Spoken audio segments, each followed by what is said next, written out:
এইখানে ডিবির কর্মকর্তারা এই যে ছেলেটা আমার আমার এলাকার আমার ভোট কেন্দ্রের 4 জন মানুষকে এই দেখেন চাকু দিয়ে কিভাবে স্টেপিং করেছে, হাতের রক কেটেছে। এই যে দেখেন এই ছেলেটার হাড়ের উপরে 32টা সেলাই লাগছে এখানে। এই যে দেখেন, এই যে তার প্রমাণ। প্রত্যক্ষ পুলিশের সামনে, পুলিশ পাহারায় দুয়াত কলমের সন্ত্রাসী, এলিম চৌধুরী সাহেবের সন্ত্রাসী বাহিনী এই রকমের কর্মকাণ্ড করেছে। এখনো পর্যন্ত পুলিশের কোনো সহযোগিতা আমরা পাই নাই, উল্টো এলাকার মানুষকে গিয়ে হয়রানি করেছে। এই যে ছেলেটাকে পুলিশের লাঠিচার্জের কারণে আজকে তার পা নষ্ট হয়ে গেছে। এই যে দেখেন তার প্রমাণ। প্রত্যেকটা সেন্টারে আমাদের যে যে যে কর্মীরা ছিল, সমর্থকরা ছিল গুড়ার এবং আনারসের, এই যে তার প্রমাণ। এই যে সবচেয়ে বড় যে প্রমাণটা আপনাদের সামনে দিতে এসেছি, এলিম চৌধুরী সাহেব ভোট দিতেছেন এবং ওনার ভোটটা যে পুলিং অফিসার নিয়েছেন, সেই পুলিং অফিসার কিন্তু এই ভিডিওতে দেখা যাচ্ছে প্রকাশ্যে 2জন পুলিং অফিসার, একজন ওই ওয়ার্ডের মেম্বার জাল ভোট দিতেছেন এলিম চৌধুরী সাহেবকে। এই দেখেন আপনারা, এই আমার চাচাতো ভাইকে প্রাণী হত্যার উদ্দেশ্যে এখানে চাকু দিয়ে আঘাত করা হয়েছে। এই যে আমাদের যে আসামিরা, যে ভিকটিমরা ছিল, আক্রান্ত ব্যক্তি, সবার উপজেলা হাসপাতাল থেকে হাসপাতালের রিপোর্ট। এরপরে এখানে উপজেলা হাসপাতালে এদেরকে ইমার্জেন্সি ওয়ার্ডে রাখে নাই, না রাখার কারণে সিলেট ওয়েসিস হসপিটালে এখানে অপারেশন থিয়েটারে নিয়ে তাদের অপারেশন করা হয়েছে। এখানে সবকিছু ডকুমেন্টস আছে, এই যে ডকুমেন্টস গুলো আছে, এই ওয়েসিস হসপিটালের ডকুমেন্টস আছে, অপারেশন থিয়েটার সহ সবকিছু। এখানে আমরা যে অভিযোগটা করেছি, আমাদের নির্বাচনের চেয়ারম্যান প্রার্থী এবং ভাইস চেয়ারম্যান এবং মহিলা ভাইস চেয়ারম্যান ভোটের মধ্যে কোনো সামঞ্জস্যতা নেই। সবচেয়ে বড় কারচুপি হচ্ছে এটা, আমরা পুনরায় ভোট গণনার জন্য অনুরোধ জানাচ্ছি। এখানে তার প্রমাণ আছে, চেয়ারম্যান, মহিলা ভাইস চেয়ারম্যান এবং চেয়ারম্যানরা ভোট পেয়েছে 84,000, কিন্তু মহিলা ভাইস চেয়ারম্যান ভোট পেয়েছে 77,000। বাকি ভোটগুলা সব প্রায় 5,000-এর বেশি ভোট এখানে। এই যে দেখেন 5,282টা ভোটে বাতিল ঘোষণা করা হয়েছে, কারণ ওই সময়ের ভিতরে এই ভোটগুলো কাস্টিং করানো যায় নাই, যার জন্য এই ভোটগুলোরে বাতিল ঘোষণা করে, সংক্ষেপে বাতিল ঘোষণা করা হয়েছে।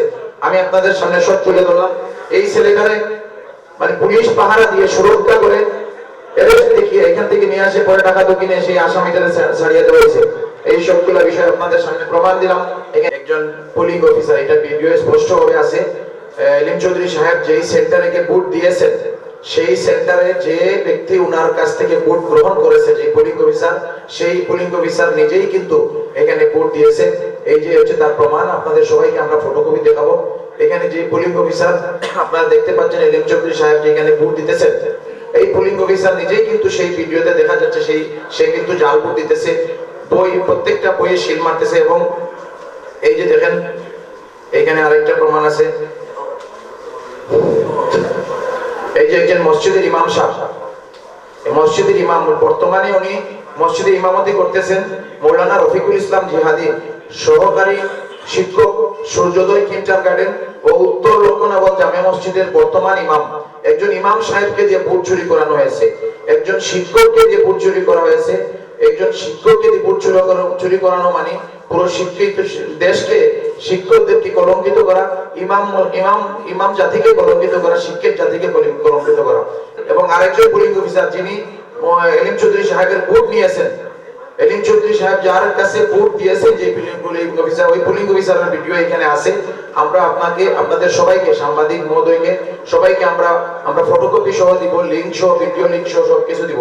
নির্বাচনের ঠিক আগের রাত্রে আমি এবং আমার পরিবার যখন বাড়ি ফিরছিলাম, তখন আমাকে আক্রমণ করা হয়েছে, আমাকে হত্যার চেষ্টা করা হয়েছে। আমার ড্রাইভারকে গাড়ি থেকে বের করে আমার ড্রাইভারকে মারধর করা হয়েছে, গাড়ি থেকে আমার জরুরি কাগজপত্র সবকিছু কিন্তু নিয়ে যাওয়া হয়েছে। আমি তাৎক্ষণিকভাবে থানায় আশ্রয়ে গেছি এবং ওইখানে গিয়ে মামলার আবেদন করেছি। এখন পর্যন্ত আমার মামলা কিন্তু এফআইআর করা হয় না। বিভিন্ন ঊর্ধ্বতন কর্মকর্তা কিন্তু এখন আমাকে বলতেছেন ওই আসামি বাদ দিলে মামলা গ্রহণ করবে। মামলার তদন্ত করার দায়িত্ব, মামলা প্রথমে অভিযোগই নিচ্ছে না, তারপরে তদন্ত করবে। এখনো 3 দিন হয়ে গেছে আমার মামলার কিন্তু এখনো এফআইআর করা হয় না।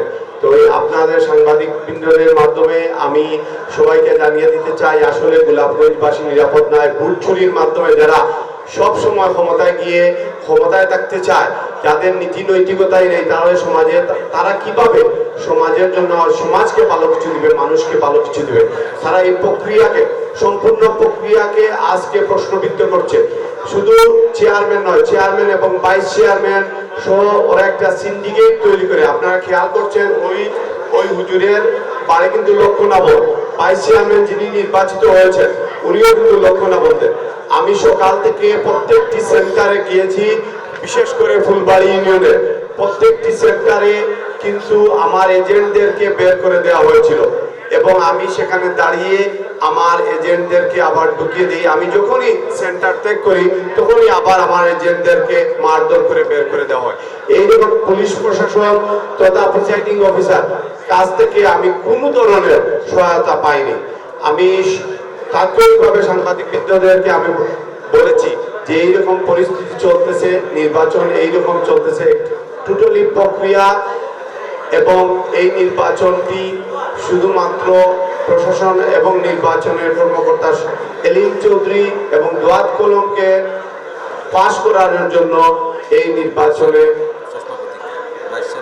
এবং চশমাপতিকে পাশ করানোর জন্যই এই পরিস্থিতির সৃষ্টি হয়েছে এবং আমাদেরকে কিভাবে হামলা করা হয়েছে, আমাদের নেতা কর্মীদেরকে কিভাবে হামলা করেছে তার দৃষ্টান্ত আপনাদের সামনে তুলে ধরছে।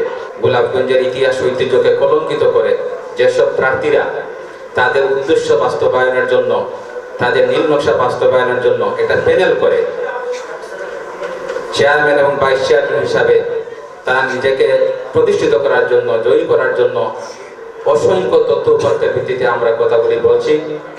আমাদের কাছে তথ্য রয়েছে। একটি কথা হচ্ছে, আমরা জানি যে গোপন শব্দের অর্থ হচ্ছে সেক্রেট, কিন্তু আমার একটি ব্যক্তিগত একটা ব্যাখ্যা আছে, গোপন শব্দের অর্থ হচ্ছে দেরিতে প্রকাশ। সময়ের ব্যবধানে সব তথ্যগুলি কিন্তু আমাদের কাছে চলে আসছে, জনগণ মুখে মুখে কথা বলতেছে এবং বিভিন্ন কর্মীরা যেভাবে অন্যায় এবং অযৌক্তিকভাবে নির্বাচনের দিন তাদের ভোট দেওয়ার চেষ্টা করেছে, ভোট জালিয়াতি করেছে, এই তথ্যগুলো আমাদের কাছে চলে আসতেছে। আরো তথ্য ইনশাআল্লাহ কিছুদিনের মধ্যে বাকিগুলি চলে আসবে। কুচক্রী মহলে যে অন্যায় সিদ্ধান্ত বাস্তবায়ন করে আমার বিজয়কে চিনিয়ে নিয়েছে, তাদের বিচার প্রার্থনা করছে মহান আল্লাহ পাক রব্বুল আলামিনের কাছে।